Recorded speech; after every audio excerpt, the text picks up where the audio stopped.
आप सभी को सुनीता शर्मा की प्यार भरी नमस्ते। नवरात्र के 9 दिन पूरी तरह से स्पेशल है।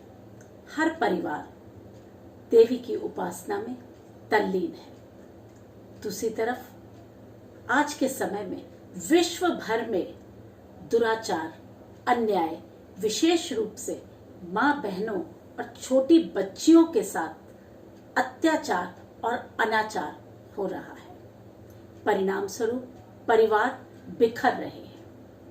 यहाँ रामायण की एक कथा शेयर करना चाहूंगी। जब भगवान श्री राम सुग्रीव और अंगद के नेतृत्व में सीता की खोज के लिए वानर सेना को भेजते हैं, तो सीता जी को खोजते खोजते वानर सेना बहुत परेशान हो जाती है और उन्हें सीता जी नहीं मिलती। वह एक ऐसे घने जंगल में पहुंचती है जहां उन्हें खाने के लिए फल और जल नहीं मिलता। परेशान होकर वानर सेना मृत्यु तक की कल्पना करने लगती है। लेकिन उनके साथ हनुमान जी भी हैं। हनुमान जी ने मुंह में सीता माता की राम नाम की मुद्रिका ली हुई है। सीता माता के लिए बल्कि कहूंगी कि राम नाम की मुद्रिका ली हुई है और हृदय में भगवान राम की छवि को धारण किया है। और यही कारण है कि वानर सेना के साथ रहकर भी हनुमान जी थकते नहीं हैं। इधर वानर सेना जब बहुत ज्यादा थक जाती है तो हताश हो जाती है। हनुमान जी चलते जाते हैं और एक ऐसी गुफा में पहुंचते हैं जहां उन्हें कुछ प्रकाश दिखाई देता है। जब वह गुफा में जाते हैं तो वहां देखते हैं कि एक देवी बैठी हैं जिनका नाम स्वयं प्रभा है। हनुमान जी वानर सेना को इशारा करते हैं कि आप भी अब यहीं आ जाइए। समस्त वानर सेना उस गुफा में आ जाती है। वहां बैठी देवी इन सभी के आने का कारण पूछती है। वानर सेना समस्त वृत्तांत बता देती है कि वह सीता जी की खोज करते करते यहां तक पहुंच गए हैं और अब वह पूरी तरह से हताश हो चुके हैं। इस पर देवी स्वयं प्रभा एक प्रश्न करती है। कहती हैं कि पहले तो ये बताओ कि देवी सीता को खोजते खोजते आप जो इतने परेशान हो गए हैं, तो क्या आप आंखें खोलकर खोज रहे थे उन्हें या आंखें बंद कर करके खोज रहे थे? वानर सेना कहती है कि हे देवी, हमने तो दिन रात आंखें खोलकर पूरे पुरुषार्थ के साथ माता सीता को ढूंढा। रात को भी हमें नींद नहीं आई। सोना तो बहुत दूर की बात है। इस पर देवी कहती है कि अब पहले आप कुछ खा लीजिए, पी लीजिए। उन्हें फल दिया जाता है, पीने के लिए जल दिया जाता है। पूरी तरह से वह लोग तृप्त हो जाते हैं। और इस पर देवी कहती है कि अब आप आंखें मूंद लीजिए।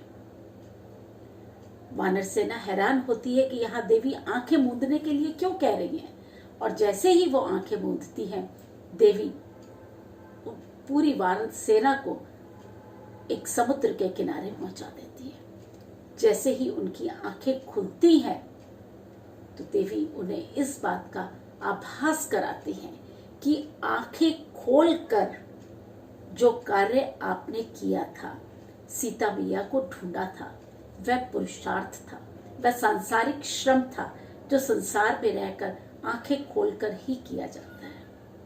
लेकिन वह श्रम तब तक बेकार है जब तक आंख मूंदकर अपने इष्ट का ध्यान नहीं किया जाता। आपकी आंखें मूंदने से आप पर कृपा हुई है और अब आप यहां तक पहुंच गए हैं। यानी वो पुरुषार्थ बिल्कुल बेकार है जो सांसारिक चीजों के लिए किया जाता है। उस पुरुषार्थ को करते हुए भी अंतर मन से इष्ट को ध्याना बहुत आवश्यक है, तभी सफलता मिलती है। वानर सेना अब समुद्र के किनारे तो पहुंच गई। वहां उन्हें संपाति नाम का एक गिद्ध मिला और उस गिद्ध ने सीता माता तक पहुंचने का पूरा मार्ग इन सभी को बता दिया। और यह बात निश्चित है कि यदि वानर सेना को देवी स्वयं प्रभा नहीं मिलती, संपाति गिद्ध नहीं मिलता, तो उनका सीता जी तक पहुंचना असंभव था। अतः जीवन में हनुमान जी की तरह पुरुषार्थ करते हुए अपने इष्ट देव की कृपा का आश्रय यदि लिया जाए, तभी सफलता रूपी सीता जी मिलती है। नवरात्र का यही अर्थ है और नवरात्रि की जो 9 देवियां हैं, उनके अनुसार भी एक ही भाव है नवरात्र का भाव यही है।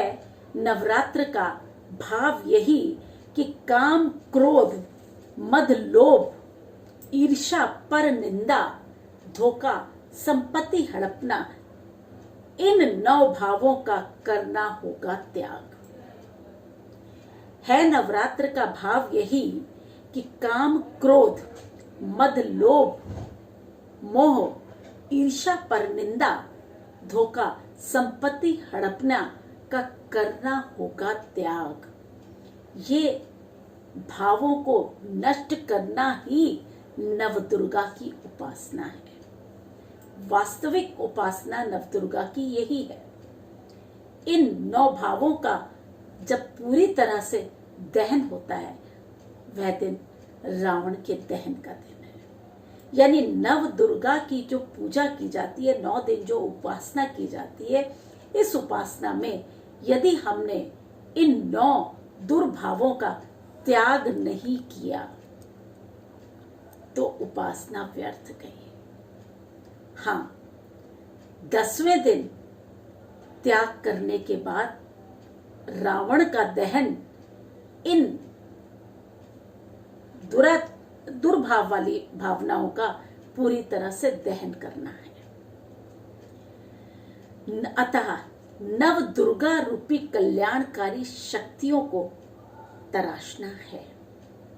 हम सभी को नव दुर्गा रूपी कल्याणकारी शक्तियों को तराशना है। यही नव दुर्गा की चित्त से उपासना है। वास्तव में यही नव दुर्गा की चित्त से उपासना है। सर्वत्र शांति, प्रेम, संतुष्टि और प्रसन्नता का होगा प्रसार। सर्वत्र शांति, प्रेम, संतुष्टि और प्रसन्नता का होगा प्रसार।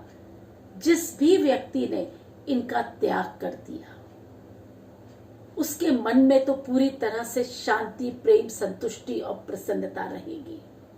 है यही सबके जीवन का आधार, है यही सबके जीवन का आधार।